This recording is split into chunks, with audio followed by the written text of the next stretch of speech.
Sema haleluya. Haleluya. Bwana Yesu, tunafurahi mbele zako, tunakushukuru, tunakutukuza kwa kutupa siku nyingine kuja mbele zako. Pokea utukufu na heshima na sifa zote. Amen.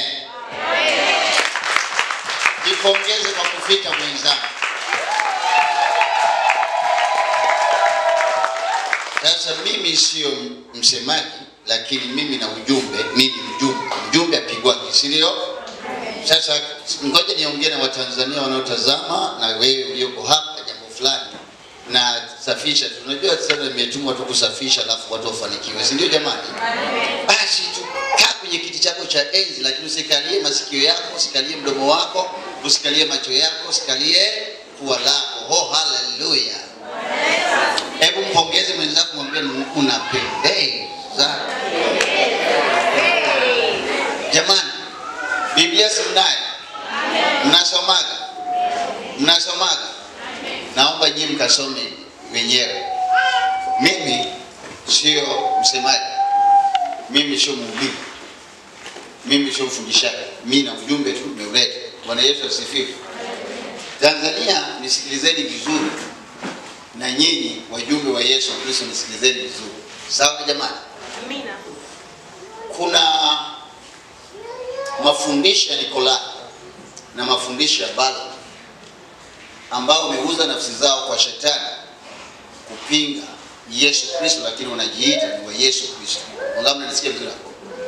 Utajuaje huyu ameuza nafsi yake kwa shetani? Kwa sababu anachokifundisha sio kile ambacho Yesu amekianzisha. Imani ni kile ambacho Yesu amekianzisha. Wangapi mnasikiza vizuri? Kitabu cha Mwanzo sio kitabu cha Agano la Kale. Kitabu cha Kutoka, cha Hesabu, cha Walawi na cha Kumbukumbu la Torati ni vitabu vya Agano la Kale. Wote tupo? Mna hakika? Kitabu cha Yoshua ni kitabu cha uongozi au kitabu cha Yoshua. Kitabu cha Waamuzi, kitabu cha Waamuzi. Sawa jamani? Alafu tuna vitabu vya Wafalme, vitabu vya Wafalme.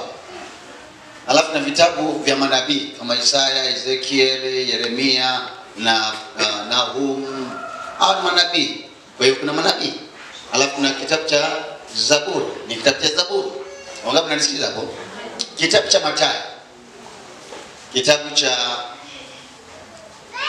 cha Marko, kitabu cha Luka, kitabu cha Yohana ni vitabu vya Agano la Kale.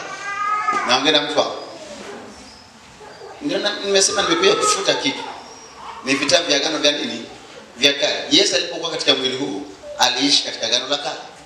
Kwa unaposoma Biblia yako useme, anaposema Agano Jipya usifikiri ni Agano Jipya, si Agano Jipya, ni Agano la Kale. Hadi waandishi sasa nataka kuonyesha akili za watu duniani zilivyokuwa na vimekaririshwa. Sawa jamani? Agano Jipya linaanzia pale Yesu alipokufa akafufuka. Wangapi mnasikia vile? Angekufa sifufuke ni kama wengine tu, hakuna cha agano. Kwa agano linafanywa kwa imara kwa damu yake. Ndio maana Yesu ni mchumbe wa Agano Jipya. Inaingia vizuri hapo? Yesu ni agano jipya. Ni mchumbe wa huduma iliyo bora na ahadi zilizo bora. Sawa jamani? Tunaenda vizuri? Hiyo ni Waebrania 8:6 inaelezea hicho nilichosema.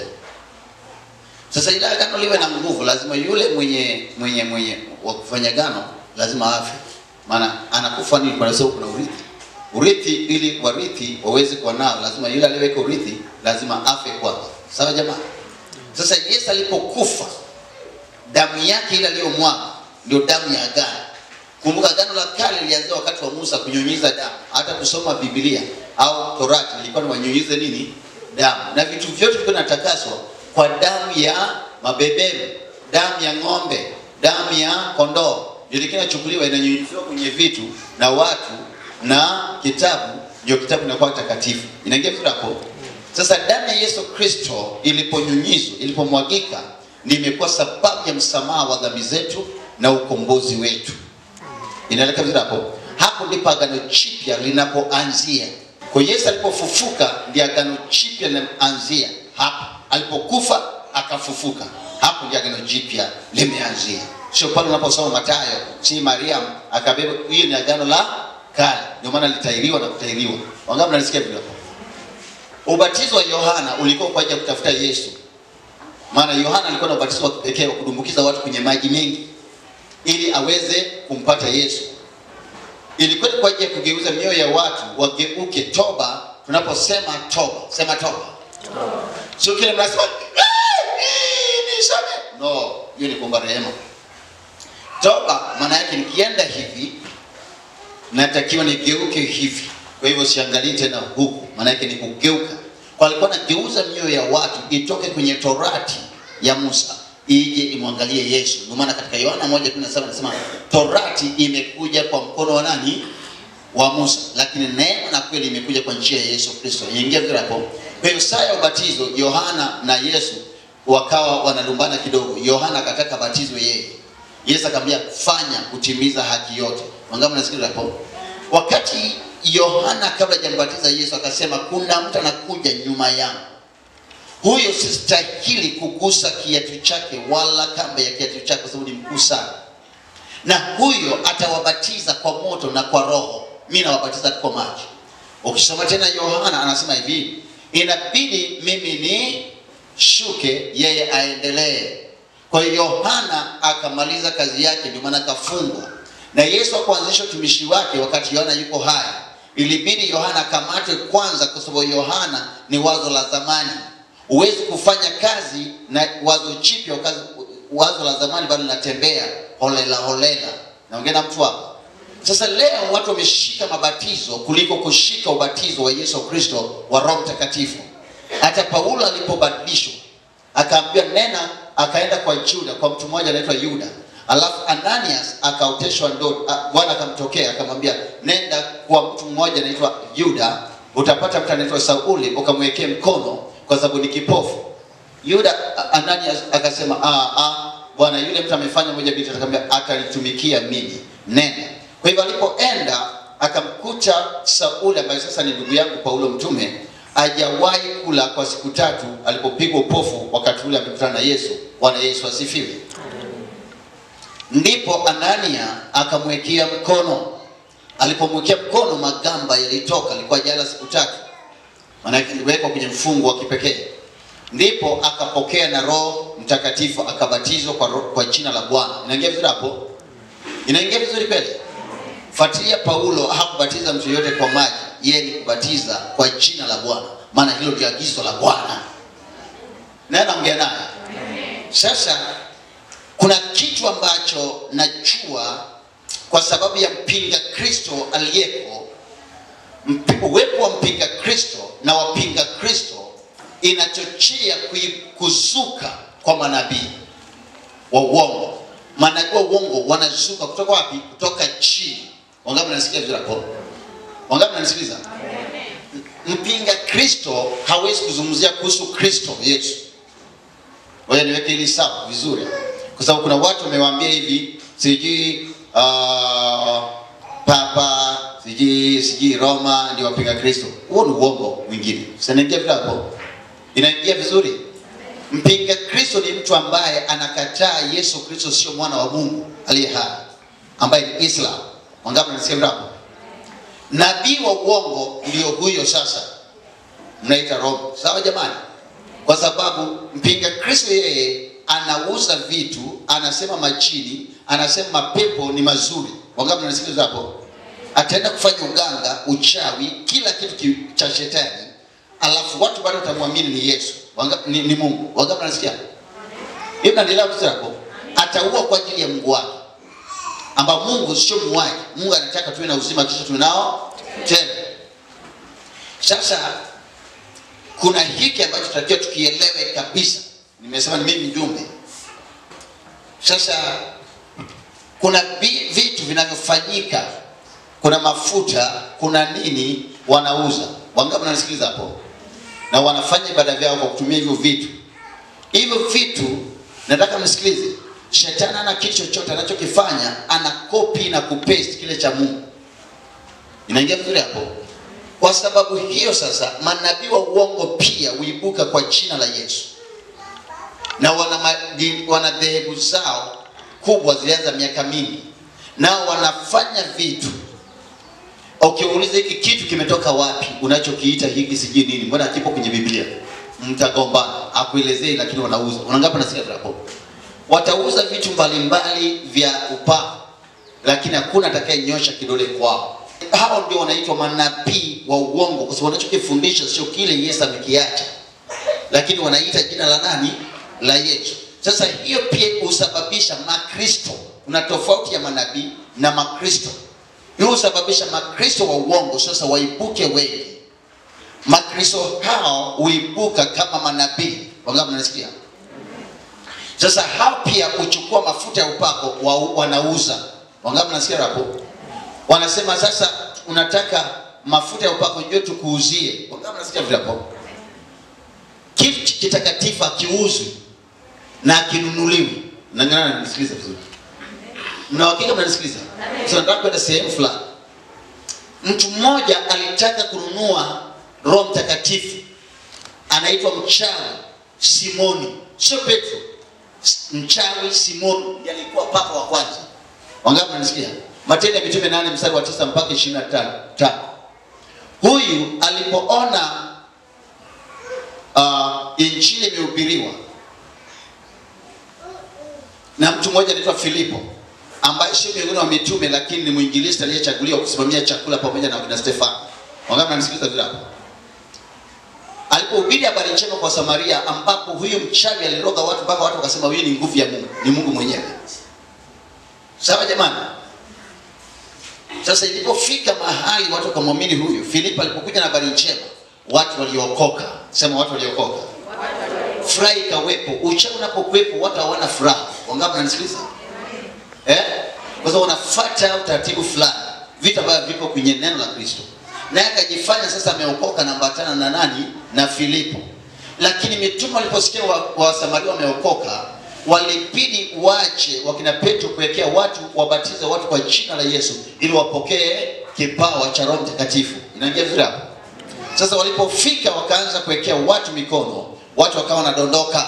Hatujui walikuwa wanadondoka chali au wanadondoka kifudifudi, ijaandikwa hicho. Lakini huyu mchawi Simoni alipoona akasema, na mimi naomba niwape pesa mnipe hiyo nguvu nikiwekea watu mikono wadondoke. Wangapi mnisikiliza hapa? Petro akamwambia toka hapa mtoto wa shetani na umejaa uchungu mwingi. Kwa huyo ndiye alianzisha dini, akaenda kusababisha majivu, sijui nini, vitu vingi hivyo. Sasa akafundisha kwa sababu alikasirika kwa sababu hakuweza kubatizwa kwa Roho Mtakatifu. Ndio maana unaona dini haizungumzii Roho Mtakatifu kama Mungu na kama unauona udhihirisho wake katika hayo yanaitwa madhehebu au makanisa. Wangapi mnanisikiliza vizuri hapo? Amen. Mna hakika mnafuatilia? Amen. Mna hakika? Sasa soma popote pale utaona alitubu, ndiye alianzisha dini. Sio Simoni Petro. Petro alisulubishwa na serikali ya Roma, kichwa chini, miguu juu. Unasulubisha kiongozi wako wa dini, unaweza kweli? Haiwezekani. Wangapi mnasikiliza vizuri hapo?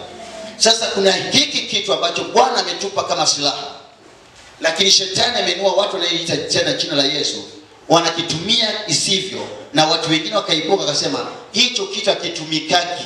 Wangapi mnasikiliza hapo? Kuna vitu viwili ambapo kanisa likielewa, hakuna mgonjwa anaweza kuwepo, hakuna maskini anaweza kuwepo kanisani. Ni kwa kusimamia neno la Kristo. Vitu viwili nini? Meza ya Bwana. Sema meza ya Bwana. Meza ya Bwana ndio ule mkate uliobabuka na divai. Sema divai. Sio soda. Sio juice cola. Ni divai. Yesu alikunywa divai. Na divai zipo zinatokana na mzeituni na mzabibu. Inaeleka vizuri hapo. Alafu kuna kitu wangapi msikilize? Amen. Unatakiwa ule mkate na divai, maana ndio damu na mwili wa Yesu Kristo, na Yesu alifanya hivyo na ameonyesha masharti ya kwamba usipokula na kunywa huwezi kufufuliwa na yeye katika Yohana 6. Kitu cha pili ambacho Yesu Kristo amekiruhusu kitumike kwa kanisa ili watu wapone magonjwa yao, watu wasamehewe dhambi zao. Wangapi wanasikiliza vizuri? Kama ilivyo meza ya Bwana ni mafuta ya upako. Sema mafuta ya upako. Sasa nimesikiliza wajinga wengi sana kwa sababu na majina ya umaarufu wakisema mafuta ya upaka yatumiki. Na lakini hawana mstari hata mmoja unaopinga. Wanaweza kusomea watu kwamba soma hapa imesema usitumie mafuta. Haipo. Hata hawatumia hata moja. Na kwa sababu watu wetu wanapenda ushabiki na wapindi kutafuta neno la Mungu wenyewe, wamekosa maarifa. Na kwa sababu wamekataa neno la Mungu, Bwana amewakataa. Lakini wako madhehebu mengi sana wanajiita na Yesu na waendi popote. Wangapi wanasikiza ndipo? Kwa hiyo shetani na mazingira inawaangamiza kwa sababu wamekosa nini? Maarifa. Lakini nami sababisha wakose maarifa, nami wakosesha. Hawa watu wanaitwa wachungaji, wa maaskofu, sijui nani, wanaosema mafuta hayatumiki. Sasa muulize, tupe mstari unaosema mafuta hayatumiki. Mwangalie jina lake, mwambie usikatae mtu. Kataa hoja yake. Kwa hoja. Wangapi wanasikiza vizuri hapo? Sasa nimesikia mara nyingi katika nchi hii, nataka kuongea kama mwenye mamlaka. Unajua, kwa sababu eti mimi sihitaji kufahamika, mimi sihitaji kujulikana, nataka kuwa efficient. I don't need to be popular, I don't need to be famous. I was popular and famous before I was born. Nilikuwa najulikana, nilikuwa mtu anayefahamika kabla sijaumbwa, na Mungu peke yake ndiye ananichua, alinichua. Kwa hivyo kwa sababu alinichua kabla sijaja tumboni mama yangu, nilikuwa najulikana. Sasa kuna watu wanasema hivi, mafuta hayatumiki. Kiona mtu anatumia mafuta, ujue yeye ni shetani. Mwekusikia mahubiri kama na wauliza tu nyinyi mlio kamera yake. Na mimi mwekusikia watu wanasema kiona mtu anatumia mafuta, huyo ni wa shetani. Wangapi mwekusikia? Tena wakimbie kabisa. Muulize, nipe mstari. Kwa sababu huyu anatumika na shetani. Akipiga kile cha Mungu. Nataka tuangalie kwa haraka. Sawa jamani? Wengine wenu hapa nimeweka fafanua, lakini sasa kimekuwa ndani yangu na Bwana aliniagiza lakini kwa sababu ya semina hizi akakatisha. So wiki ijayo kuna semina, sio semina, ni kuna kusanyiko la uponyaji siku ya Alhamisi, Ijumaa na Jumamosi kama ilivyokuwa semina hizi. Sawa jamani? Ambapo wagonjwa wanatakiwa waje, Bwana anataka kuwaponya. Sasa nataka nifafanue hiki kitu kiruke, kieleweke vizuri. Bwana Yesu asifiwe. Mimi niliye mdogo kuliko wadogo wote katika ufalme wa baba yangu wa mbinguni katika Kristo Yesu. Miongoni mwa manabii na miongoni mwa mitume. Ambaye ndugu yangu ni mdogo pia, lakini mimi amekuwa mkubwa wangu, anaitwa ndugu yangu Paulo mtume. Bwana Yesu asifiwe. Na sasa nielezee hiki. Mafuta sio jambo la agano la kale. Mwangalie jina lako, mwambie amesema mafuta sio jambo la agano la kale. Wala si agano jipya. Ni kama fungu la 10 au zaka. Zaka sio jambo la kale wala jambo la agano jipya. Ndio maana nimeanza agano la kale alafu nikaja kwenye agano jipya. Niko na maana yake. Bwana Yesu asifiwe. Zaka sio swala la agano la kale wala agano jipya. Maana Ibrahim hakuishi agano la kale. Alikuwepo kabla ya Musa miaka 500 na kabla Musa hajazaliwa. Wangapi mnasikia? Inawezekana miaka 700 kabla Musa hajazaliwa. Sema kabla Musa hajazaliwa. Na Musa ndiye alikuja na agano la kale. Inaingia vizuri hapo. Kwa Ibrahim baba yetu alikuwepo kabla ya Musa. Ndio maana unapokuwa wa Yesu Kristo unakuwa uzao wa Ibrahim. Huyu wa Musa. Sema mimi si wa Musa. Sema mimi si wa Yohana. Mimi wa uzao wa Ibrahim. Sasa ukitaka afya njema, ukitaka kumiliki na kutawala, ukitaka vitu vya damu na nyama, nafasi yako lazima ukimbilie uende kwa nani? Kwa Ibrahim. Nenda vizuri jamani? Mna uhakika? Mtu wa kwanza kutoa zaka alikuwa nani? Ibrahim. Nalipa nani? Melkizedeki. Kama nani? Ni Yesu. Na Yesu akaja akasema hivi, Ibrahim aliniona wakati wake akanifurahia. Wakasema, miaka 50 jamani. Anasema kabla ya Ibrahim mimi niko. Sema kabla ya Ibrahim yeye alikuwa. Before Abraham I am. Bwana Yesu asifiwe. Amen. Unamsikia Yesu anavyoongea? Hivi naongea watu sahihi. Nyinyi watu sahihi mnatazama. Yes. So before Abraham I am. Kwa Abraham akampa Yesu nini? Fungu la 10 la vitu vyote, na Yesu akampa divai na mkate. Oho, umeanza kuona divai na mkate hapo. Alafu yeye akampa fungu la 10 la vitu. Alafu Ibrahim akabarikiwa katika vitu vyote. Mwanzo 24 mstari wa kwanza. Sasa leo tuzungumzie kuhusu fungu la 10. Fungu la 10 ni jambo la haki, imani, upendo na tumaini. Maana ni upendo, imani na tumaini ndio vitu vitatu vitakayodumu milele. Sawa jamani? Inaingia kweli? Inaingia. Sasa Ibrahim aliitwa peke yake. Biblia inasema muangalieni Ibrahim na Sara wawili niliowaita, lakini kawafanya wengi. Bwana Yesu asifiwe. Sasa Ibrahim aliitwa na Mungu. Ibrahim anaitwa baba wa imani kwa sababu alimwamini Mungu asiyemuona, lakini aliamini sauti yake kwamba ni Mungu. Na sisi tunahesabiwa haki kwa imani ya Yesu Kristo. Sema nimehesabiwa haki. Nimehesabiwa haki. Ambaye ni damu ya Yesu Kristo. Kwa hiyo wewe umehesabiwa haki, sio kwamba utahesabiwa haki kesho, umeshahesabiwa haki. Sasa nakuja taratibu. Huyu ni Ibrahim peke yake anaamini Mungu. Mungu akamfundisha kuhusu zaka. Na alimwambia toa fungu la 10. Inawezekana Mungu alishamfundisha, si ndio? Ndio maana alimpa. Inaingia vizuri hapo. Na Mungu naona katika Malaki anasema, nyinyi kwa nini maskini? Kwa nini maskini? Kwa sababu mjanipa zaka yako. Ukisoma Malaki 3 pale, si ndio jamani? Sasa huyu ni Ibrahim. Ibrahim akamzaa Isaka. Sawa jamani? Ibrahim atuone akitumia mafuta. Wangapi mnanisikia vizuri? Hakuna popote kuliko na ushahidi kwamba Ibrahim ametumia mafuta ya upako. Aibu. Tunakuja kwa mtu anaitwa Isaka, hakuna ushahidi. Jamani mnanisikiza vitabu? Unakuja kwa mtu anaitwa Yakobo, ndipo nakuta mafuta.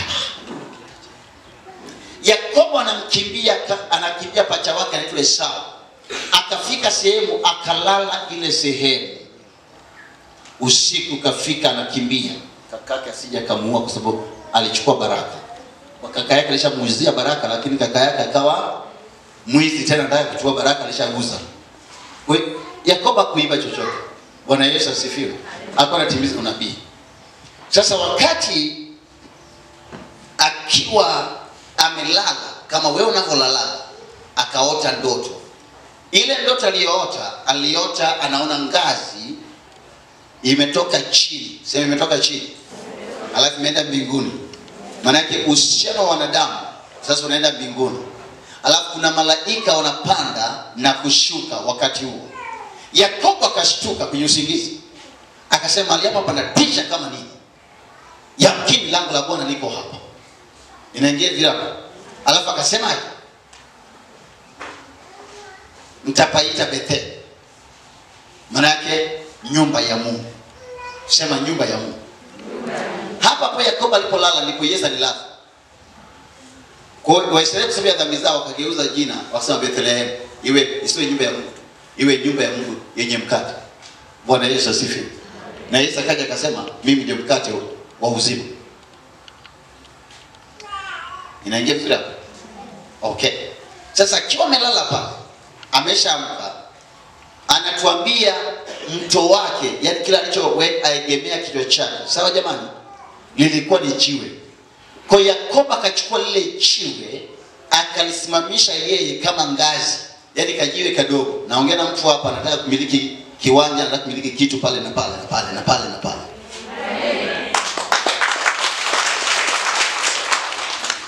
Yakobo akachukua jiwe kadogo, yani jiwe. Alafu tunalisimamisha eti nguzo sasa kama ile aliyoona inaenda mbinguni eti nguzo. Kijiwe tu akaweka alichowekea kama mtu eti akasimamisha. Eti sasa ni nguzo. Sasa hapo mpaka hapo huyu jamani kidamu na nyama za akili zake hazifai. Alafu sasa alipoisimamisha akachukua mafuta akaimiminia. Hiyo ni Mwanzo 28. Mstari wa 16 mpaka 20. Alafu alipomiminia mafuta akasema hivi, ukinilinda Mungu huko nakoenda, ukanipa nguo, ukanipa chakula, unasikia hapo? Nitakaporudi kutoka huko nikienda kwenye nyumba ya baba yangu, nitakupa fungu la 10 la vitu vyote. Hapo pia bongeja fungu la 10. Nani alifundisha fungu la 10? Isaka. Isaka ndiye alifundisha fungu la 10. Nani? Ibrahim. Sasa kama amepaka mafuta, kwa nini wakati anakimbia kawa na mafuta? Huyu ni mkimbizi leo. Kwa nini amebeba mafuta? Wangapi mnasikia? Au anaenda kujipaka nini? Lakini kwa nini amepaka jiwe? Aliona kwa nani? Maana yake ni nini? Hicho anachokifanya lazima alifundishwa na nani? Na baba yake Isaka. Na Isaka alifundishwa na nani? Na Ibrahim. Kufanyaje? Kumiliki maeneo. Unaongea watu hapo. Hata kama na biashara yako lazima uipe jina jipya linalotoka ndani yako. Sasa wewe fanya biashara alafu lina jina. Uone kitakachotokea. Tunaenda vizuri hapo. Sasa mafuta tunayaona kwa mara ya kwanza hapo yanatumika. Alafu Yakobo akaenda kwa mjomba wake akamdhulumu mara ngapi? Mara 10 mshahara. Tofauti na ile kumdhulumu mwanamke. Amelipa mahari mara ngapi? Kwa mwanamke mmoja. Kwa sababu Mungu alipoona mjomba wake alipoona akaona huyu kijana na Mungu, tangaje hapa mambo yangu yameenda vizuri. Sasa njia ya kumfanya ni kumkandamiza aendelee kuwepo ili niwe na hela. Hello? Sasa kuna mtoto akazaliwa, mtoto wa 11 anaitwa Yusuf. Alipozaliwa, yani wa kiume, lakini ni mtoto wa 12 kwa watoto, kwa sababu kuna Dina pale mtoto wa kike ambaye ni mtoto wa 7 kwa yule mwenye macho makubwa anaitwa Lea. Bwana Yesu asifiwe. Kwa hiyo imanishi kila Lea ana macho makubwa. Bwana Yesu asifiwe. Kwa hivyo usipoteze kwenda. Mapointa tunazungumza mafuta, si ndio? Yakobo Yusufu alipozaliwa akasema mimi nataka kurudi kwa baba yangu. Niende hivyo hivyo. Kumbe Mungu ameshamuonyesha ufunuo jinsi ya kupata mali kupitia huyu. Sasa Mungu akamtokea akamwambia mimi ni Mungu wa baba yako Ibrahim na Isaka. Mimi ni Mungu wa pale ulipopaka mafuta Betheli. Unasikia Mungu alivyojitambulisha? Ulipopaka nini? Kwa Mungu anajitambulisha kwa mafuta. Sio kiwe, mafuta. Lakini kilichopakwa mafuta ni jiwe. Aseme pale ulipoweka jiwe. Anasema pale ulipopaka mafuta Betheli. Ili Yakobo ajue yeye huyu anayeongea naye ni Mungu. Akamwambia sasa utaweka wanyama wako chini ya mti. Alafu utaweka fito. Sasa mwambie akupe wanyama wasiokuwa na madoa.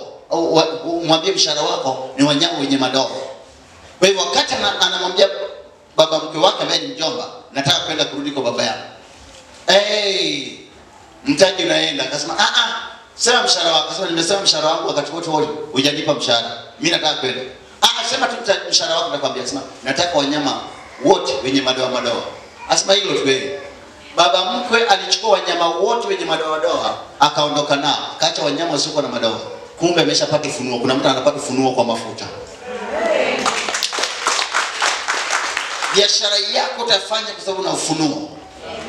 Nisikilize vizuri, mambo haijalisha imekuwa magumu ya kiasi gani, lakini nisikilize kusoma mafuta. Naenda kwa haraka sasa. Hapo tumeona mafuta, si ndio? Tunataka kuangalia mafuta. Musa ilipofika sehemu akamwambia, nataka utengeneze mafuta kwa ajili ya kutakasa vitu vyangu viwe vitakatifu, lazima viwe mafuta. Kwa hiyo ikawepo mafuta aina ngapi? Mafuta ya kupaka vitu vya hekalu ili viwe vitakatifu vinapakwa nini? Mzeituni. Sema mzeituni. Sema mzeituni. Naona sasa umeanza kuipata. Alafu mafuta pia yanakuwa yanatumika kuwatawaza wafalme. Lakini kabla wakati wa Musa ilikuwa kwa ajili ya kuweka makuhani katika nafasi zao. Kwa hiyo kulikuwa na mafuta ya kupaka watu, ya kupaka vitu na kupaka makuhani ili wawe kwenye nafasi zao. Kwa hiyo Haruni pia na watoto wake wakapakwa mafuta ili wawe kwenye nafasi zao, ili sasa waweze kusimama kwenye nafasi zao kama watu wa Mungu. Mungu aweze kuwatambua. Alikuwa hawezi kuwatambua pasipo mafuta. Nani anaelewa sasa? Wakati wa nabii sasa narukaruka kwa haraka. Samueli akachagua Sauli. Sauli alikuwa tu mtembea anatafuta punda wa baba yake. Ili awe mfalme alipakwa sio Roho Mtakatifu, mafuta kwanza. Alafu akaambia nenda. Alafu Roho Mtakatifu anakugeuza, atakufanya mtu, atakujilia juu yake, atakugeuza wewe mtu mwingine. Lakini mafuta kwanza. Na msikilize. Sasa alipopakwa mafuta aliwekwa kwenye nafasi yake. Kwa nini shetani anawatesa watu wengi? Kwa sababu hawajapakwa mafuta na yeye aliyetumwa na yeye. Sijui kama nimeeleweka. Nani anajua kazi ya Mungu hapo? Mwewe kusikia watu wengi wanasema nafanya kazi ya Mungu, mwambie ufanye chochote unazurura. Kazi ya Mungu maana yake ni nini? Kuamini yeye aliyetumwa na yeye. Naeleka vizuri hapo. Sasa huyo anapewa mamlaka ya kupaka mafuta. Sio kila mtu anaweza kupaka mafuta, hapana. Kwa hivyo Samueli ndiye aliyetumwa na yeye wakati huo, akampaka Sauli, mtu ambaye anatafuta punda tu wa baba yake umepotea. Hajui hata kama anaweza kuwa mfalme. Mungu amezaliwa wewe mfalme wa Israeli, lakini hajui. Lakini nini kilisababisha? Mafuta. Ili Mungu amtambue, mafuta. Sema mafuta. Mafuta. Hivi naanza kuongea na watu hapo. Maana shetani anatumia hao watu wanateseka huko, wanasema jina la Yesu linatosha. Sasa nataka nikimbie niruke hapa katikati, nienda hapo wanaposema jina la Yesu linatosha, alafu tuangalie mbona mafuta yanatumika hapa na jina la Yesu, na huyu anayeongea nani? Kwa utaona ni watu fulani wajinga fulani wamekamata akili za watu, wanapenda umbea, wataki kusoma. Na kuna watu walikuja hapa pia akaanza pala anatumia mafuta wakati ni maskini. Nimemwona hivi kwako. Mama ino, unakumbuka? Nimemwona pale siku ile, nikamwona mume wake amekuja sasa, wametumia zaidi ya milioni ngapi? Aliniambia milioni 700, si ndio? Hakuna kitu mwenye kupata. Sasa namwangalia hivi, Bwana kaniambia mwambie aje ofisini umpe mafuta. Wangapi? Sisi kile niongea pale. Amekuja nikaonyesha, walinipiga chenga sema nimeshajua. Hawatapata. Wakati huo naongea na watu wanakuja wanachukua mafuta hapa, si wauzie na senti. Wangapi nasikia? Na nyinyi ndio mnanunua mafuta hayo, tena supermarket. Siku hizi tumepandisha hata mafuta yamekuwa bei kubwa kwa sababu tunanunua. Ninyi ndio mnanunua na weka na yaombea. Nikisha yaombea sio yale mafuta ya nini unaita? Ya mizeituni tena. Ni ya upako. Watu wanaweka kwenye mashimo yao, wanapata dhahabu. Watu wanaweka, wanapokea uponyaji. Watu wanafanya kile, wanamiliki. Watu wamenyang'anywa mashamba yao, wakarejesha. Watu wanaenda mahakamani, hawajui haki itakuwaje. Fanya hivi, maelekezo ya Bwana, wanapata haki zao. Alafu mjinga mmoja anasema mafuta yatumika, alafu kijinga kimoja kikasimama kinaiba. Mafuta ya upako yanatoka kwenye uke za wanawake. Hivi huyu anakuwa kamata, alafu aelezee usalama. Inakuwaje? Uliona wapi? Tuelekeze, si ndio? Alafu anamwacha tena ruka. Tuonyeshe. Unaona hii kuna waimbaji pia asome kata Biblia. Na watu wanapenda, ndio maana nyimbo fulani zitakaje. Vitu vingi wangapi wanasikiliza kwa. Sasa anakuwa mwimbaji. Na sasa manabii wa uongo pia wametumia haya mafuta, wanahusia watu. Kitu kitakatifu hakiuzwi. Mwangalie nako. Kitu kitakatifu hakiuzwi. Huwezi kuuza kipawa cha Mungu. Yule mchawi aliambiwa ni wachawi tu ndio wanauza mafuta ya upako. Tunayanunua dukani, sio matakatifu. Tukisha yaombea yanakuwa mataka. Biblia hii inaitwa ya King James. Ni Biblia Malkia wa Uingereza, King James. Ile Biblia inaitwa King James. Ni Biblia Malkia wa nini? Wa Uingereza. Sio takatifu, ni mali yako, ukinunua ile inaenda kwake. Ni mradi wa mtu. Ukinunua Biblia sio takatifu, inakuwa takatifu kianza kuchukua neno hilo ukaliweka moyoni mwako. Nimeweka neno lako moyoni mwangu nisikutende. Ikiwa humu utatenda tu dhambi kama hajaingia moyoni. Kaulize wale wanaotuliza siku, wanaiba lakini kila kitu ni hapo hapo. Baba akasema turudie deni. Bwana Yesu asifiwe. Haleluya. Ndio naongea na nyie, na wanasoma maandiko hayo lakini hakuna kitu ndani na hakuna Roho Mtakatifu. Wana maji mengi, hakuna kitu. Watu wanaendelea kuteseka kwa sababu ya uchinga mafundisho ya wakoloni. Walikuja na mafundisho yao wakaleta Ukristo, watu wakabeba haya, wakaacha Kristo Yesu. Alafu na wengine sasa wamejifanya wameokoka, alafu wanafundisha kwa sababu wana maarufu, wanafundisha vitu ambavyo vipo kwenye Biblia. Mimi nimewahi kusimama kwenye mkutano, mtu anasema hivi, maji hayatumiki kabisa. Ana hata mstari. Wakati kwenye Biblia kuna mstari unaosema hivi, mtu kama mwanamke au mwanaume alikuwa na wivu, akaona mume wake anapotembea sio labda na mke mwingine pembeni. Unasikia vile hapo? Hana uhakika, anaenda kwa kuhani, anatoa sadaka. Anasema iteni mume wangu hapa, mimi na mashaka naye, atakuwa na nini? Atakuwa anatembea nje ya ndoa. Wangapi mnasikiza hapo? Analetwa mbele ya kuhani, mbele za Mungu. Lakini sadaka imeshatolewa na irudishwe. Wangapi mnasikiza vile hapo? Alafu maji yale yanawekwa, alafu anaambiwa mashtaka yako ndio haya, alafu yanaandikwa kwenye mavumbi na laana, alafu mavumbi yale yaliyoandikwa yanachukuliwa yanawekwa kwenye maji. Yule aliyeshtakiwa akinywa yale maji, kama anafanya, tumbo linavimba na anakufa hapo hapo. Kama afanye tumbo livimbi, ni maji mbele za Mungu na sadaka inatolewa na irudi. Na wajue hata huo mstari. Hello? Yalikuwa naitwa maji matakatifu. Sio maji ya baraka, maji ya baraka hayapo kwenye Biblia. Lakini maji matakatifu yapo. Hata Musa aliambiwa huwezi kwenda kuwaokoa watu wangu pasipo hiyo fimbo. Ili miujiza tokee lazima uwe na fimbo. Hiyo ni Kutoka 4:17. Naongea na watu sasa. Hello. Unaona Daudi hakuwa mfalme mpaka amepakwa mafuta, tena alipakwa siji mara 3. Naongea na watu sahihi. Sema mafuta. Mfalme hawezi kuwa mfalme pasipo kupakwa nini? Nimeona watu wa HIV wanapona kwa kupaka mafuta hata hapa. Sitaki kutaja jina kwa sababu nimewapa muda waende miezi 3, miezi 6 wapime. Alafu waje na matokeo. Kwa sababu wale mimi sikwambia wana ukimwi, ni daktari aliwaambia wana ukimwi, si ndio? Kwa hivyo ndio waende warudi tena na matokeo. Hivi naongea na watu hapa. Umutukiwa hapa kuachana ni tete. Wacha tulikoenda Ngara. Hivi naongea na watu hapa.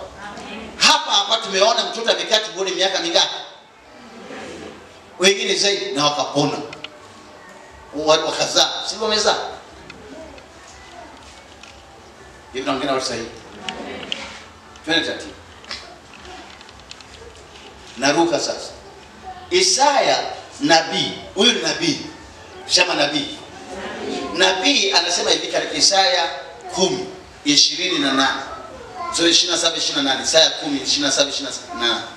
Adui yoyote katika anakuja kama China hivi, sawa? China ni mnyama. Dubu ambaye kumuondoa lazima uwepo upako wa Mungu. Vinginevyo atanunua marais wote wa Afrika karibia dunia nzima. Atawapa mikopo kwa kuwanunua. Ili asifanye hivi, lazima upako, usema mafuta. Na atatumikisha watu ili asitumikishe watu wetu. Inahitaji mafuta, sema mafuta. Ya upako. Najua neno upako haupo kwenye Biblia. The anointing oil, mafuta ya upako. Maana Kiswahili pia ni legelege kama wale walio jichanganya kwa Kiswahili. Jamani ndio naona vizuri. Anasema hivi, nira ya adui, sema nira ya adui. Na mzigo wake utaondoka begani mwako kwa kutiwa mafuta. Kuna vitabia, niangalia. Kuna hali fulani unaweza kujikuta kitu unachotaka kufanya ukifanya. Wangapi wanasikia hapo? Au biashara unapofanya haileti matokeo na yataka. Au maisha yako ni mateso, maana yake ni nira inaenda kizazi baada ya na inajirudia. Ni maafa, nakuja mpaka mafuta yanapofufua mtu anayekaribia kufa. Sio mpaka mafuta ya mwisho ili afe. Hayo mafundisho yatokana na Yesu. Ndio maana akakwambia manabii wa uongo. Naongea nabii. Hivi nataka. Sasa nini kinachotokea? Niangalie. Anasema nira yake hiyo itaondoka begani mwako kwa kutiwa mafuta. Mwangalie ni unaelewa pia? Nataka nikuonye mapema, sio kila mtu anapaka mafuta. Sio kila mtu anaweza kupaka mtu mafuta. Wangapi mnanisikiliza vizuri? Lakini kila mtu anaweza kupaka eneo mafuta. Kwa sababu mafuta yanatumika kupaka maeneo, kupaka vitu. Tunaona Yakobo alipaka ardhi akaimiliki, si ndio? Hata Daudi, Yesu mwenyewe akazaliwa Bethlehem, si ndio? Mji wa Daudi. Ulimilikiwa je?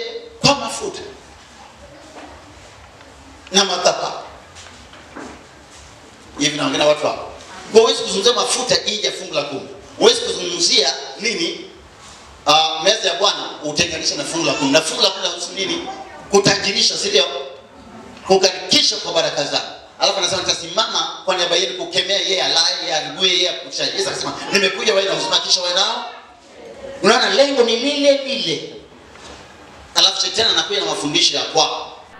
Nataka kuelezea inawezekana ulikuwa kwenye kanisa ukapaka mafuta, lakini mafuta yale pia inategemea yule alikuwa amenena nini, alafu ameyauza au yanunua au likuaje ukapata shida. Wengine wamenunua mafuta hayo wakajikuta wanafilisika kwenye biashara zao. Maana Mungu hahusiki na biashara ile ambayo hahusiki nayo. Hivi naona watu sahihi. Ndio maana wengi wamenunua mafuta, baada ya muda mfupi muujiza umetendeka, lakini kazi ikaja tena. Hakuna muujiza, ikaja tatizo kuliko lile. Kwa nini? Ana neno la Kristo Yesu ndani yake la kutunza hili. Sasa na yale aliyowekea. Wangapi wananisikiza? Naruka raka na yeye. Twende kwenye Luka, kwenye Marko 6. Haraka nasoma vitabu viwili sasa. Marko 6 alafu naenda kwa Yakobo. Maana sasa nimeanza ili nianze na Yesu mwenyewe anasema, ametaja hao, mbona Yesu tumuoni? Twende kwenye Luka. Twende kwenye Marko 6 haraka.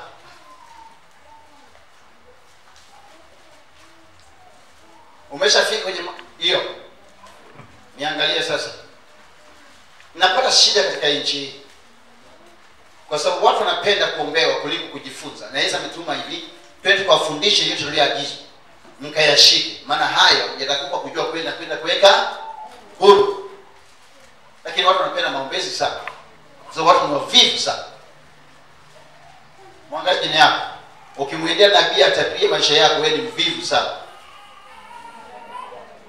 Inakuwaje mtu mwingine atapigia maisha yako wewe hujui kujitabiria?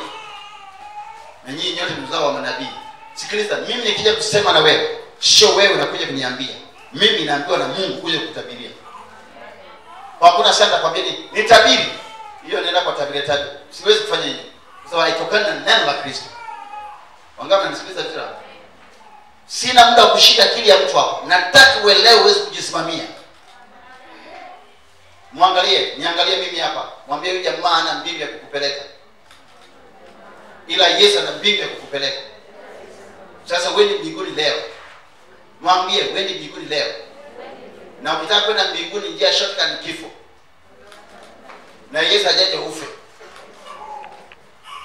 Naongea kwa. Haijalishi umepigia kiasi gani, hivi ni siri na wapa. Ndio maana nataka uangalie.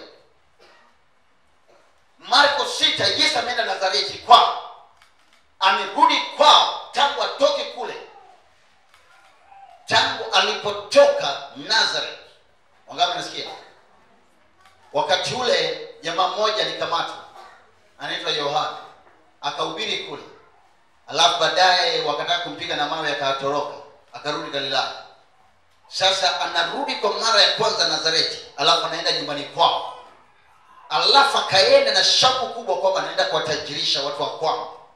Naenda kuwafanya watajiriki, naenda kuwaponya magonjwa yao. Watachukua nini faida ya kwangu mimi kuzaliwa kwao? Haleluya.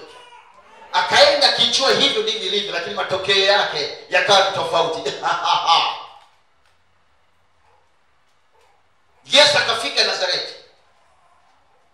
Na wanafunzi wake akiwa naye. Wakasema, haleluya. Bwana atafanya mambo makubwa kwao, maana amefanya katika miji yetu. Sasa amekuja kwao. Haleluya. Tunataka kuona Bwana wetu akifanya mambo. Wakamwangalia master wao, Yesu Kristo atafanya nini?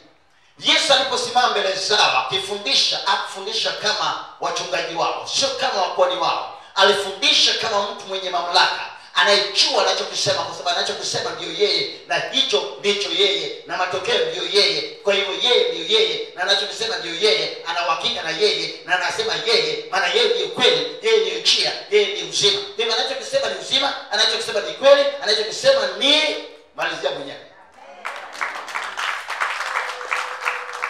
Kwa hivyo ukiona nasimama mbele zako, unaona nasimama kama mtu anataka kubabaisha. Mwambie yeyote simama akwambia alionana na Yesu lini. Mwambie yeyote unajua unakotoka, unajua uliko, unajua unakoelekea, kama yani tuombeane mtumishi. Wewe umesikia na kwambia niombee mimi, nategemea leo kwa wakati na hivi. Wewe ukitaka kuniombea ni kwa faida yako, ukitaka kuniombea ni kwa faida yako. Bwana Yesu asifiwe. Mtazamana aliye mtu. Hivi naongea watu hapo. Lakini ile nilete siri ile kwa ujasiri ambayo nimepewa, lazima wewe uo. Ngama nisikiliza. Hivi naongea na watu sahihi. Kwa unaona na babaisha kuongea kwa sibibio nayo kwa akafika kwa akaanza kuongea, akashusha mafundisho. Sasa kilichotokea badala ya kupokea mafundisho yake akabaki ametoa mafundisho haya wapi? anafundisha. Yani samboi huyu, yani anafundisha. Lakini ameyatoa wapi mafundisho haya? Lakini si mtoto wa Yusufu mpiga randa, na mama yake si Mary. Huyu Maria amezaa wakina Maria, amezaa Yuda, amezaa Yusufu, amezaa Yakobo. Kumbe baada ya kuzaa Yesu hakubaki bikira, alizaa wengi tu. Sasa mkazana naye kuombea wakati yeye ajue hata anaombea watu. Hivi naongea watu hapo. Hivi naongea watu hapo. Mimi wakija kuniuliza unasema kwamba ndio twende mbinguni na wewe kama unataka. Na kama nionyeshe kwenye Biblia hapa ambapo naposema anaombea watu, nionyeshe mistari. Sitaki neno, nionyeshe tu maandiko. Maandiko yanaua lakini neno linauisha. Sasa wewe nionyeshe tu maandiko kwanza. Lakini ukishindwa mimi nitakupeleka uone unachokiabudu inaitwa Shamirai. Mama yake Tamuzi Shamirai aliyezaa na mtoto wake wa kiume anaitwa Nimrod, akazaa mtoto anaitwa Tamuzi. Yaani Bwana na Mwokozi wakati wanamuita. Ndio mnamsherehekea tarehe 25. Hakuna cha Yesu hapo. Lakini kwa sababu imeshaita jina la Yesu moja tu ndio ubwabo. Oh haleluya. Lakini matokeo yake mnajua usiku watu wanapata HIV. Sijui Yesu aidagadi hivi. Oh haleluya. Hivi naongea na watu hapo. Watu wangu wanaangamizwa wakosa maarifa. Hakuna Yesu aliposema kumbukeni nilipozaliwa. Amesema kumbukeni hiki ninachofanya, kifo changu na kufufuka kwangu. Kwa kula hiki. Naongea na watu sahihi. Sasa hii ndio shida, watu wanazolewa tu. Wakisikia nabii huko, mtu anaweza kusema ni nabii lakini hayuko hivyo moyoni mwake. Mmeacha Roho Mtakatifu. Mwangalie, usimwache Roho Mtakatifu. Na neno la Kristo Yesu. Muulize nyako kuna Biblia hapo. Umarani le bakati dadasia la katida. Nderina na makunderina na bakusha. Okay. Iko hivi. Kalaba koria mesia kaparo koria. Iko hivi. Shalida na bakoria sekeri mando usia rabakoshe. Alipofika kwao wakamshangaa. Hawakumpokea. Nabii simpokea, hana kitu cha kufanya. Hawakumpokea, hawakumwamini, hawakumpenda, hawakumuheshimu. Nothing happened to them. Kwa Biblia inasema Yesu akagusa wachache, akawaponya wachache, alafu akawacha. Ikawa ni aibu kwake sana. Akasema nabii apate heshima isipokuwa nyumbani kwake na kwa watu wake wenyewe. Lakini sio mimi. Ingawa nimekuja nchi hii, nimekuja nilipoletwa, tutaburuzana. Mwangalie na tutaburuzana. Na nchi hii yote itakuja kwa Yesu ambaye inamwabudu. Watakuja tu. Unaona kama na mashaka Afrika itakuja, angalia pale. Nimeweka pale makusudi. Afrika itakuja niliko kwa sababu masuala ya kiuchumi nayo. Naongea, najua unanitazama. Suluhisho ya kiuchumi ya Afrika ninayo. Sasa wewe usikuwa na suluhisho ya uchumi, usio na suluhisho ya afya. Sasa tuangalie wiki ijayo wagonjwa wanapokuja. Bwana Yesu atukuzwe. Sasa Yesu akaangalia, bado kuna mimi kwenye Marko 6. Yesu akaangalia hiyo fedhea na wanafunzi wake. Mstari wa 7, akaanza kuwatuma wanafunzi wake kila kijiji alichotakiwa kwenda. Akaanza kuwatuma wangapi? Wawili. Bwana Yesu asifiwe. Grace nilikuwa nakutafuta. Tunabariki mtoto wa Grace leo. Grace alikuja nyumbani akasema mtoto amepotea. Tumbo alionekana alikuwa kama miss lakini kumbe ana mjamzito wa miezi mingapi? Akasema mwenyewe. Bwana Yesu asifiwe. Alafu mtu anakuambia nini? Alafu anasema baba ni Mungu. Lakini yeye kizuia kujifungua mtoto. Tunakwambia hata kama alipotea, wachawi wamepoteza, atapatikana. Hata kama yeye ni wachawi wamepoteza, hata kama ulifanya maovu huko, lakini sasa umeshaokoka au nikuja mbele yako, utajua hichi ninachozungumzia kinafanyaje kazi. Nimekwambia siku kila mtu anaweza kupaka mafuta. Nani naongea naye? Angalia jina lako, kiona na sisi ujue ni jini liko muda. Au ni mchawi tu amekuja sana, tafuta jinsi ya kuanga akashinda. Kwa hiyo wenzake anawasiliana naye kwa njia ya usingizi. Bwana Yesu asifiwe. Maana wewe kulala mbele ya chakula, si ndio? Wewe mwenyewe kuna hata mgonjwa analala mbele ya chakula. Sasa huyo anajua msinzi. Bwana Yesu asifiwe. Mko rohoni sana. Haleluya. Bwana Yesu asifiwe. Wanaotazama pia wakacheka kidogo.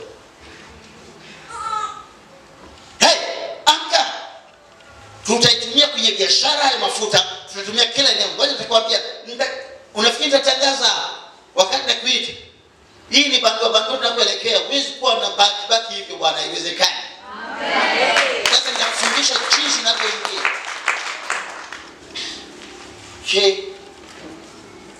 Wewe. Sasa Yesu akaangalia, akasema sasa hii inafanyika. Akaanza kutuma wanafunzi wake wangapi? Kula nakotakiwa kwenda. Akaanza kuambia kwa sababu wanaenda vitani. Sasa anaanza kuwapa silaha za kubeba na silaha ambazo hataki kubeba. Akaanza kuambia yoyote aliye na kibindo cha fedha weka hapa. Simwewe kusema yoyote mwenye kanzu mbili wacha kanzu moja hapa, mwenye koti mbili wacha koti moja hapa, mwenye viatu pea mbili acha pea mbili, wacha pea moja nenda nayo. Kila kitu nenda kimoja, utapata kila kitu huko, lakini pesa uendi nayo. Nenda huko utajua kwamba injili inaleta pesa. Bwana Yesu asifiwe. Sasa manabii na wachungaji na watu wengine wasipojua wale wa Mungu tumbo, wanapoenda wakakutana na ugumu wa pesa, wanaanza kutabiria watu ujinga ili wapate pesa. Kukamata watu wanaopenda kutabiriwa. Wangapi mnanisikiliza? Kwa kitaka anitabiria, kwa hivyo kwa mimi ujinga sitaki kabisa. Wangapi mnanisikiliza? Ndio maana anitabiria hivi, mbona haitokei? Wale wewe una Roho Mtakatifu ndani yako. Ukajua kinachoendelea. Naongea na watu wa Dar es Salaam. Wanaopenda maana haijaza, lakini matatizo chungu. Sasa hivi wamehamia Dodoma. Na mimi nakuja huko Dar es Salaam. Mimi sije kufungua kanisa. Hata hivi nitafika tu. Nitawanyoro roho wa Bwana tawanyorosha. Jamaa tunaenda vizuri. Ikafika mahali hakuambia wanafunzi wake wabebe mafuta wasibebe. Wangapi mnasikiza hapo? Kwa hapo sikiliza, kwa sababu hiyo ni silaha ya kubeba saa zote. Wajanisikia, niko Tanzania huko. Kwa hivyo Yesu akuzungumzia wabebe mafuta wasibebe. Sasa tunataka kwenda kwenye tukio, kwenye uwanja wa vita. Walifanyaje? Mstari 13 someni. Marko 6 mstari 13. Walipofika kwenye uwanja wa tukio, ndipo taona mafuta. Mlikuwa nayo, mliyatoa wapi? Sasa kuna mtu anasimama, haya mafuta aliyopaka ni Roho Mtakatifu. Acha uchinga. Ni mafuta, kama ni maweze ita kama unavyohitaji. Lakini haya kama unaita alizeti ita unavyotaka. Lakini haya mafuta ni ya mzeituni. Walikuwa wanatembea nayo kwenye vichupa vyao, viroba vyao. Maana ilikuwa ni dawa. Lakini sasa inafukuzaga mapepo. Sasa inafukuza mapepo. Na inaponya magonjwa. Soma Marko 6:13, mtasikudanganya hapa. Anasimama kwa sababu ameshakuwa amejulikana. Na watu wanapenda vitu vya kijigajile vinavyoangamiza. Ndio maana watu wasipofahamu, wasiponielewa mimi wataniita majina. Lakini wakiweza kunielewa nataka kuwaokoa, watataka kuniua. Kamuulize Yesu, walipojua kwamba ni mwokozi wao, kamsulubisha. Walipokuwa mwelewelewa akasema anatoa kwa nguvu za Beelzebuli. Sasa kama anasema nguvu za Beelzebuli, so utumie Mungu wako tuone kama na yeye atatoa pepo. Sio umesema Yesu ni Bwana wako. Tosifanya basi toa na wewe pepo. Wengine nasikia kama wale wasiku wananiambiaga, yani makanisa siku hizi watu wengine wanatumia nguvu za giza kutoa pepo. Unaona hii ni kile ile msulubisha Yesu katika Mathayo 12 pale, ndio hiyo. Unategemea watu kama hawa waokoke waamini Yesu. So atafanya tu ganga. Tuna kazi, sio kwamba unafikiri injili imeshafikia, habari njema imefikia watu wote.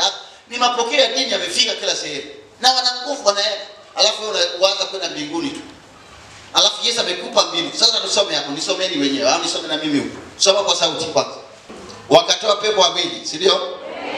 Wengi hawahesabiki, si ndio? Nini kilichofuata? Wakapaka mafuta watu wengi. Watu wangapi? Wengi. Watu wangapi? Wengi. Watu wangapi? Wengi. Nataka kusoma mstari wa 7 kabla hujaenda kwenye paka mafuta. Soma. Akaita wale thenashara, akaanza kuwatuma wawili, akawapa amri juu ya pepo wachafu, si ndio? Sasa kama amewapa amri juu ya pepo wachafu, aliwapaje amri? Sasa tusome mstari wa 13. Turudie tena.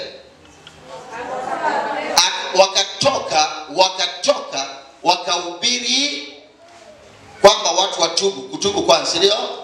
Wakatoa pepo wengi. Umeona, wakatoa pepo wengi. Haya, wakafanyaje? Wakapaka mafuta watu wengi waliokuwa wagonjwa wakapona. Sasa watu wengi waliokuwa wagonjwa walipakwa nini? Mafuta. Lakini kiangalia kule hakuna Yesu amesema beba mafuta. Sema mafuta. Mafuta. Yanaponya. Inategemea kimetoka mkononi mwa nani. Twende kwenye Yakobo raka. Fungua Yakobo 5 raka. Nani hajaelewa? Niulize swali. Nani ameelewa? Hivi naongea na watu kwa. Nani ameelewa? Amjaelewa nirudie. Sasa mimi napeleka mikono juu. Wangapi wameelewa? Wangapi wameelewa? Wangapi wameelewa? Nauliza, nani ameelewa? Nani ameelewa? Nani ameelewa? Usikia kwa. Aya, Yakobo 5 mstari wa 13.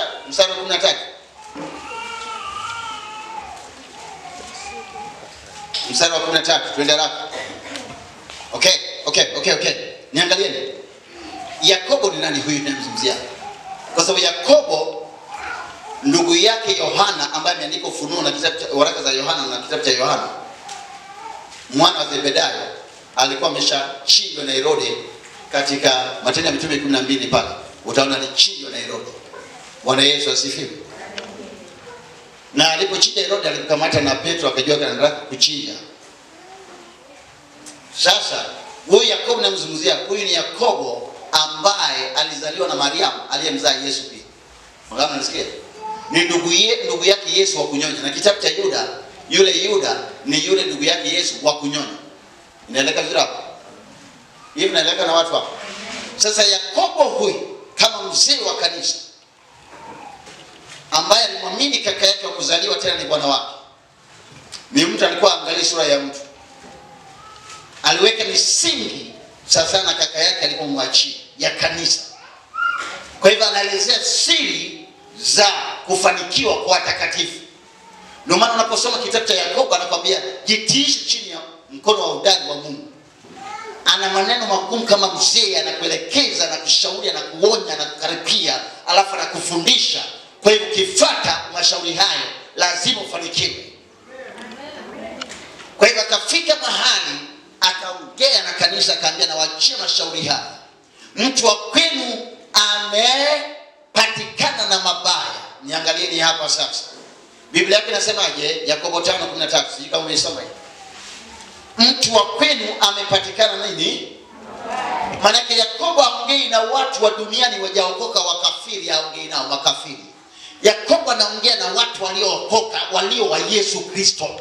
Aongei na kanisa, aongei na dhehebu la Wayuda, aongei na dini, anaongea na watu waliookoka wa Yesu Kristo. Kwa hiyo inawezekana kabisa mtu aliyookoka kupatikana na mabaya. Mwangalie nyaka. Pale Kalvari yote yamekwisha. Sawa, huko duniani ni unaweza kupatikana nini? Mabaya. Mwambie hili dunia. Sasa Yakobo anatoa ushauri. Mtu wa kwenu amepatikana na mabaya, amefukuzwa kazi. Asiite jopo la watu kwenda kumuombea. Wangapi wanasikiliza vizuri? Umepatikana na nini? Nisikilize suluhisho. Nisikilize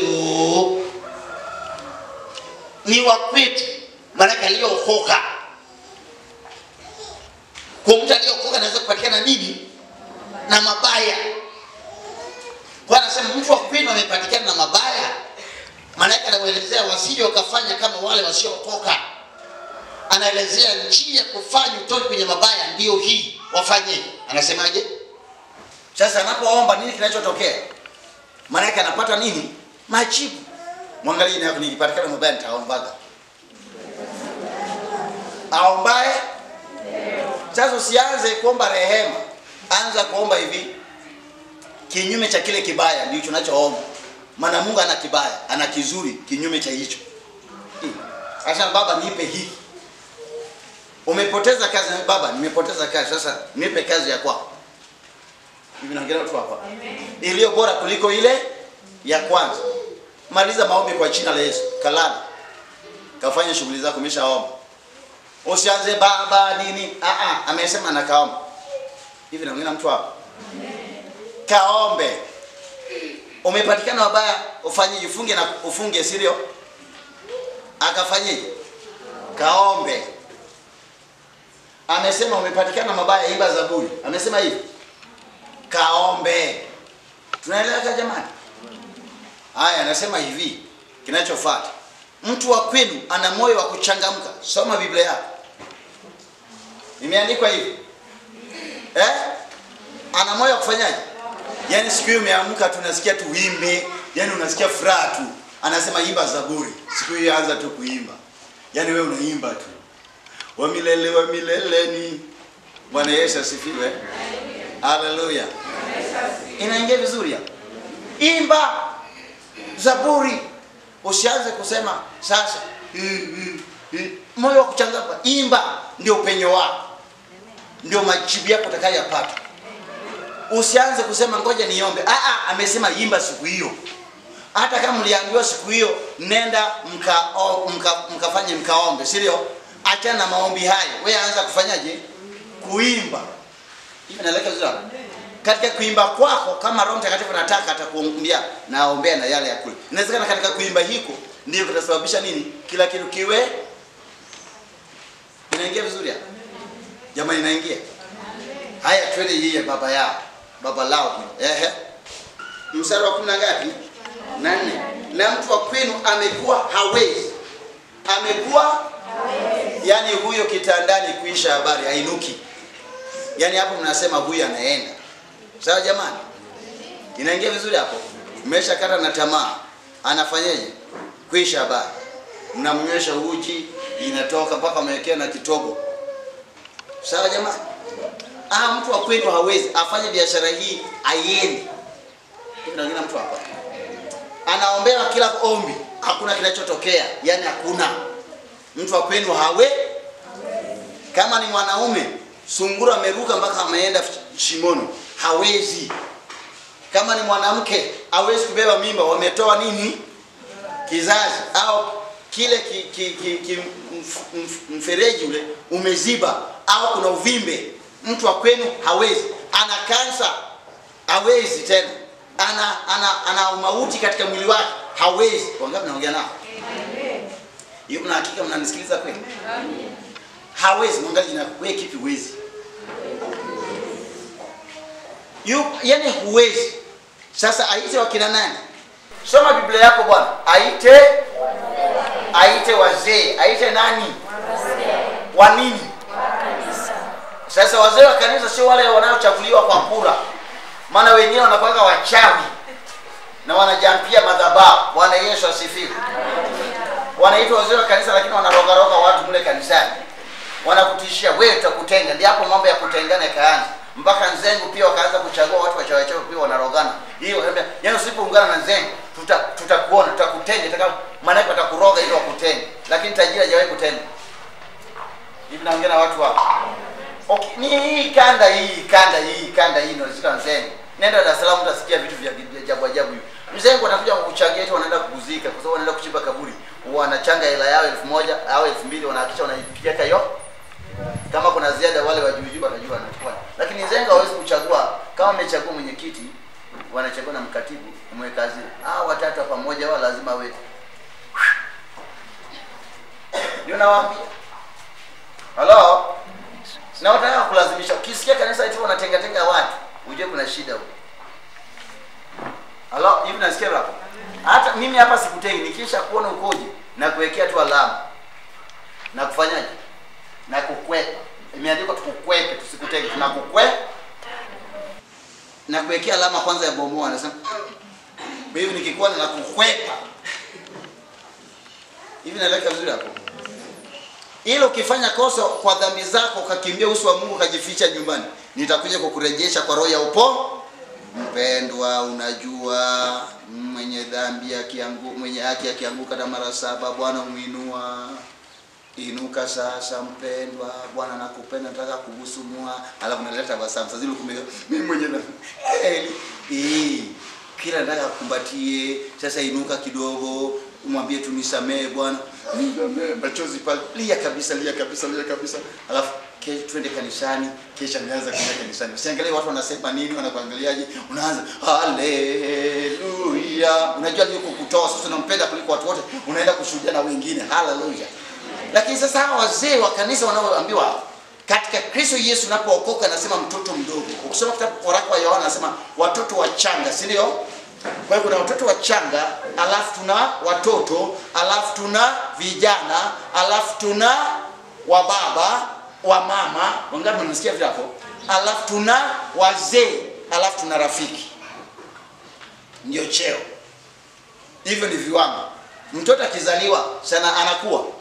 Ndivyo katika roho pia unatakiwa ukue. Mwangalie jina lako, unatakiwa ukue. Sio unajampia watu na kujikojolea ni wewe umeshakuwa. Sasa hao ndio wanaitwa. Sasa hao wanaitwa wazee wa imani. Maana yake ni nini? Wakiitwa, ukimwambia nauma mgongo hapa, aombi. Anasikiliza kutoka wapi? Unamwambia mgongo, yeye anakuja kwambia inama, inuka. Haya, umeshapona. Sema au unakuja kapotea, anasema haya nenda kajifungue. Sasa umemwambia mtu kapotea, si ndio? Alafu nakwambia nenda kasubirie kujifungua. Mpaka hapo nasema akuombee, si ndio? Hivi naongea watu hapa sasa hivi. Wewe nataka muelewe mzee kama yuko katikati yenu. Kama kuna mzee katikati yenu wa imani, sawa jamani?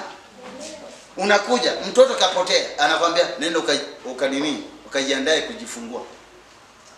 Wewe unataka sema kwa jina la Yesu, rudisha. Hivi naongea watu sasa hivi. Anakuambia nenda. Hivi naongea watu sasa wanaanza kunielewa angalau kwa mbali, si ndio? Amen. Alafu nimekuja kama nakucheka, nasema hey bwana, ndio tatizo ile basi nenda bwana, ameshafanya sasa. Yaani yule anadharauka watu. Tofautisha. Huyo sio mtoto tena, sio kijana, sio baba, ni mzee. Hivi naongea na watu hapo. Sio mvi inakufanya kuwa mzee, hapana. Anasikia kutoka wapi? Yeye ndio Bwana, hawezi kufanya chochote pasipo kumwambia. Hivi naanza kueleka kwa watu hapo. Huyo sasa waitwe. Sio mmoja, waitwe wazee. Soma vizuri. Na waitwe wazee. Sio mmoja, waitwe wazee. Sasa wakija ni wa wapi? Wa kanisa, si ndio? Haya, twende wafanyeje? Na wafanyeje? Mimi najua maombi yametosha. Ruka mafuta, nenda. Haijaandikwa kumpaka mafuta, nyinyi mmeongezea. Imesema wamuombee na kumpaka kwa jina la nani? Sasa mimi nilijua wazee wa kanisa wanatosha. Alafu akiomba inatosha. Alafu jina la Yesu linatosha. Sijawahi kusikia wengine wanaruka jina la Yesu linatosha. Ambia tangelini linatosha wewe dada. Mbona damu ya Yesu hivi na wauliza nyinyi hapa. Haujawahi kulala alafu naita jina la Yesu kanigwa? Labda siongee na watu sahihi. Wangapi mwae kuota unafukuzwa unasema kwa jina la Yesu au unataka kuniwa au kuna kitu alafu kinakuja tu. Unaita jina la Yesu nakuja tu, wangapi? Tunainua mkono juu kama mkono ni mzito. Mnanisikia unainua na mguu. Haya mkono juu. Sasa unafanyaje? Unatakiwa ubadilishe pale geo, unasemaje? Kwa damu ya Yesu. Unaita damu ya Yesu, unashangaa kitu kinafanyaje? Kinaitikia, si ndio? Sasa hii inakuonyesha nini? Katika maombi yako ya wiki hiyo, usiite jina la Yesu, ita tu damu ya Yesu. Nani mmeongea naye? Maana nyinyi mmepewa kujua siri za nini? So, kwa maana yake katika wiki hiyo, yani pepo la aina hiyo au mashindano ya aina hiyo, kinachoshinda vita yako sio jina la Yesu, ni damu ya nani? Ya Yesu. Nani ameelewa? Akampigia Yesu makofi sasa. Jamani, yanawaingia. Amen. Msije mkasema labda nasema tu pokea. Wewe sasa hizo umepokea hicho kitu sasa, umeelewa? Amen. Bwana Yesu asifiwe. Haleluya. Jamani, yanawaingia kweli. Amen. Kwa hivyo ukiwaita wanakuombea, lakini ili maombi yao yawe na tija, yawe effective, yawe na matokeo, wakupake mafuta. Lakini wakipaka mafuta haitajulikana nani kaponya. Kwa hiyo inatakiwa ite jina la Bwana Yesu. Wangapi mnasikiliza hapo? Sasa mafuta kazi yake ni nini? Sawa jamani? Na mimi nimekomaa kulikilo walifikiwa wananiweza. Na mimi nikakomaa. Sawa jamani? Haleluya. Bwana Yesu. Yanaingia jamani? Sasa nijua jina la nani? Wazee wanatosha. Nikajua hivyo. Na maombi yao na jina la Bwana lafanyaje?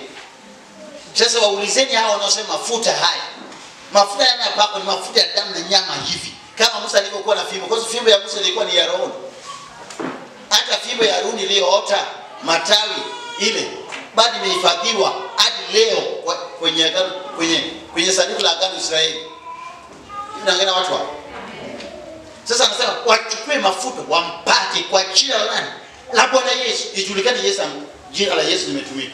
Wangapi wanasikiliza hapo? Sasa ukishapaka, yule mtu anatakiwa afi, ni upako wa mwisho au anatakiwa afufuke? Shamba mwenyewe watasema tu kumaliza mstari wa 15.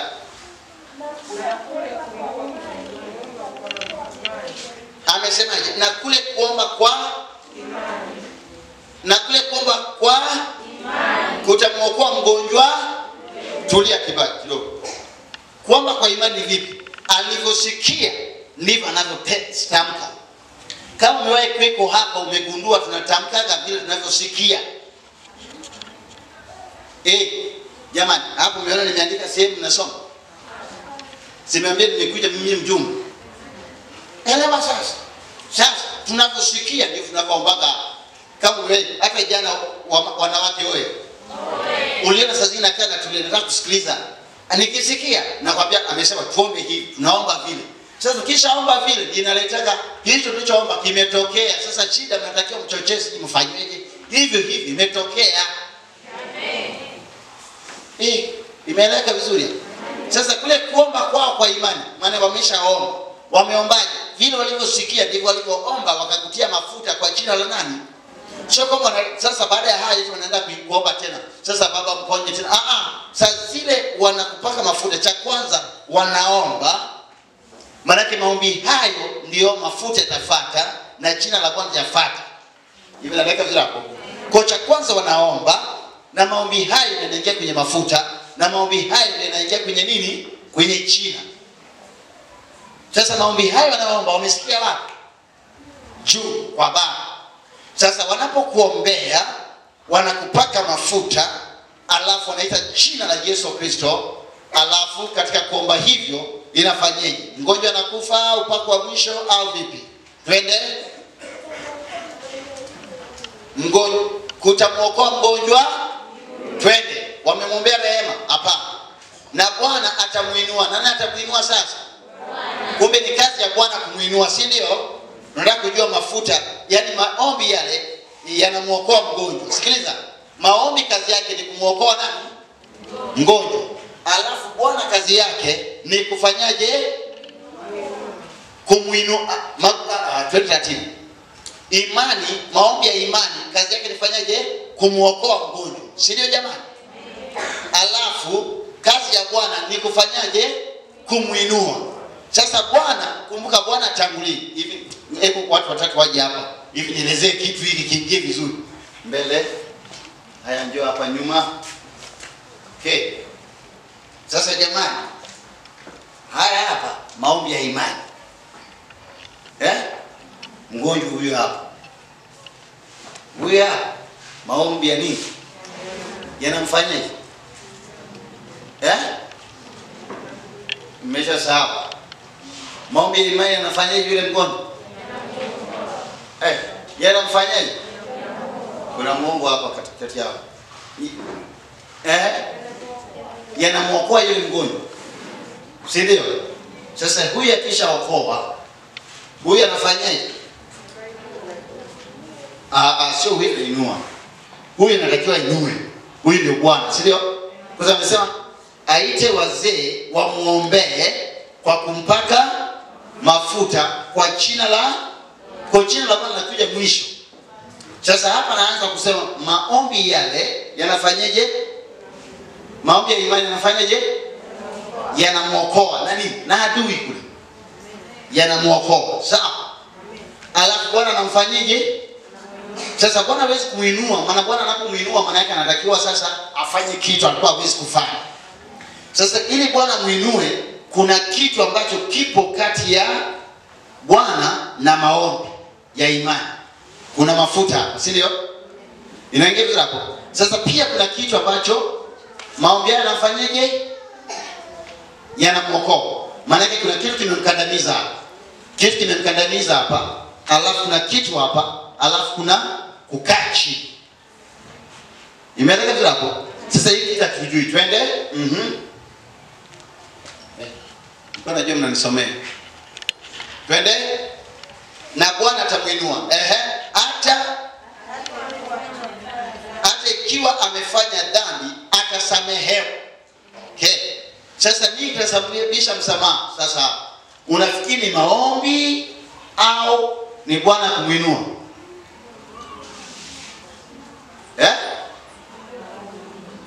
Nauliza, unafikiri maombi na Bwana ndiye inasababisha msamaha? Mafuta ndio kazi yake. Ndio maana kwa kupaka mafuta nini inafanyaje? Maana inaondoa dhambi. Dhambi kisha ondoka, nini kinatokea?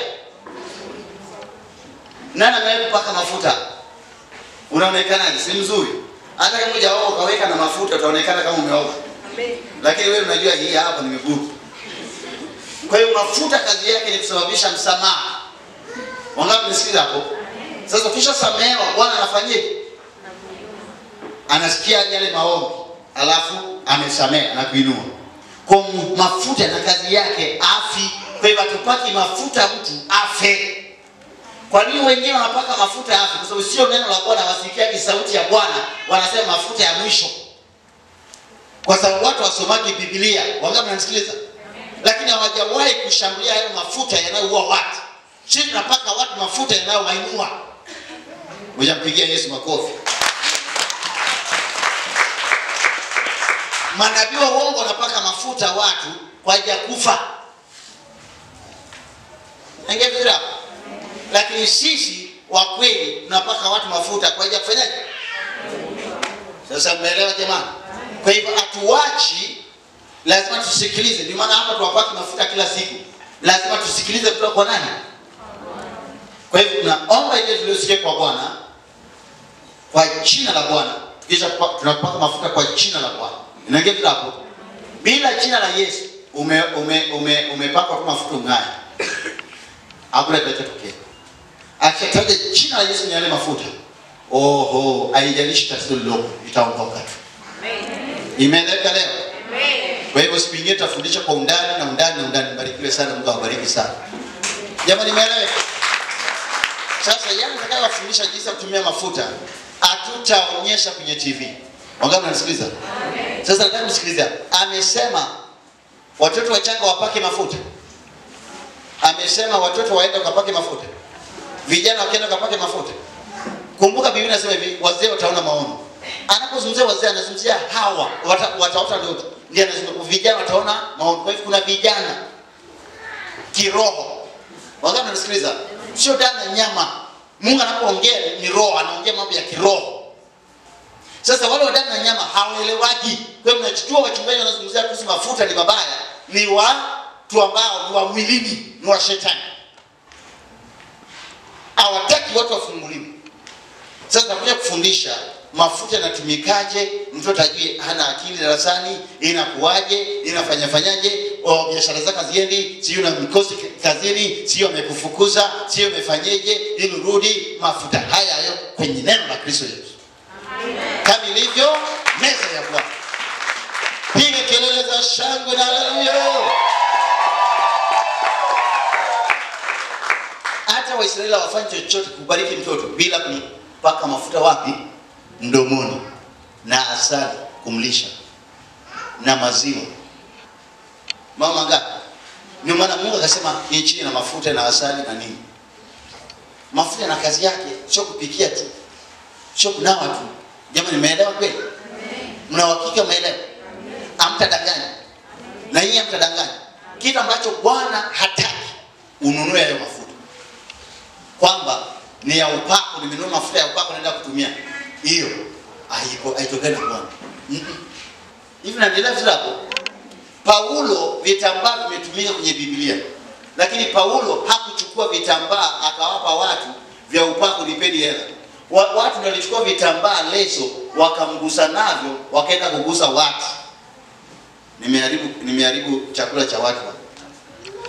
Kama Dar es Salaam nimeharibu sana. Na ukirusha kwenye mitandao ya kijamii ndio nimeharibu kabisa. Mimi nasema ya Yesu. Bwana Yesu asifiwe. Nasikia na najua mistari unayotumia kwamba ukitaka kuona nabii lipa 500 na ngapi. Najua mistari unayotumia. Lakini najua Yesu alivyonionja. Maana kuna aliyemuona Yesu akatoa hela. Wangapi mnanisikiliza? Najua watasema walichonacho watu wakithamini kwa sababu wanatoa bure. Hakuna cha bure. Wangapi mnanisikiliza? Mimi nikipanda hiki cha rohoni, Bwana atahakikisha napata cha mwilini. Wewe utowe usitowe, Mungu ndiye chimbuko langu, atafanya kwa ajili yangu. Ndio maana hapa hatuna ushawishi, sije kupe bahasha, uandike jina lako, sije fungu la 10 andike jina lako. Huo ni utapeli ulioko katika makanisa, na watu wanaotoa fungu la 10 kwa kuandika majina yao wameshajitangaza. Hakuna kitu wanachokipata. Ndio maana amekopa mkopo, amefanyia biashara imefanyaje? Imeharibika. Wangapi naongea nao? Kwa sababu na pia mtu anayefungu la 10 anatakiwa kuombea kwa sababu ni kati yake na nani? Na Mungu amesema nijaribu nitoa kamili. Sasa nikija nikakuombea sasa hivi nitatoa kamili. Maana yake nimeshiriki uovu wako. Na mtu yeyote anayetoa isio kamili mbele za Mungu amekubaliana na Mungu, Roho Mtakatifu umuua. Na kama hataki uwe kimwili, anaua kile unachokifanya. Kauliza nani na Safira aliwaua damu na nyama. Nimewapa mistari michache. Nimeanza kule nyuma. Nimekuja nimekuja kwa Ibrahim ambaye kuisha Agano la Kale. Nimekuja Agano la Kale. Nimekuja kwa manabii. Nimekuja kwa Yesu. Nimekuja kwenye Agano Jipya Yakobo. Mtu mwingine mwenye ushahidi kwamba mafuta yatumiki, na tokezea niambie mstari huu unasema usitumiki. Si ndio jamani? Usinikatae, kataa hoja yangu kwa hauna hoja, kaa kimya. Maana siku nyingine Bwana atakutumia utumie hicho ulichokipinga. Usinikatae mafuta yatumiki. Siku nyingine analetwa mtu mbele yake anataka kufa, na Bwana akamwambia mpake mafuta. Na ulishawahubiria hakuna kupaka mafuta. Ndio siku hiyo utajicho.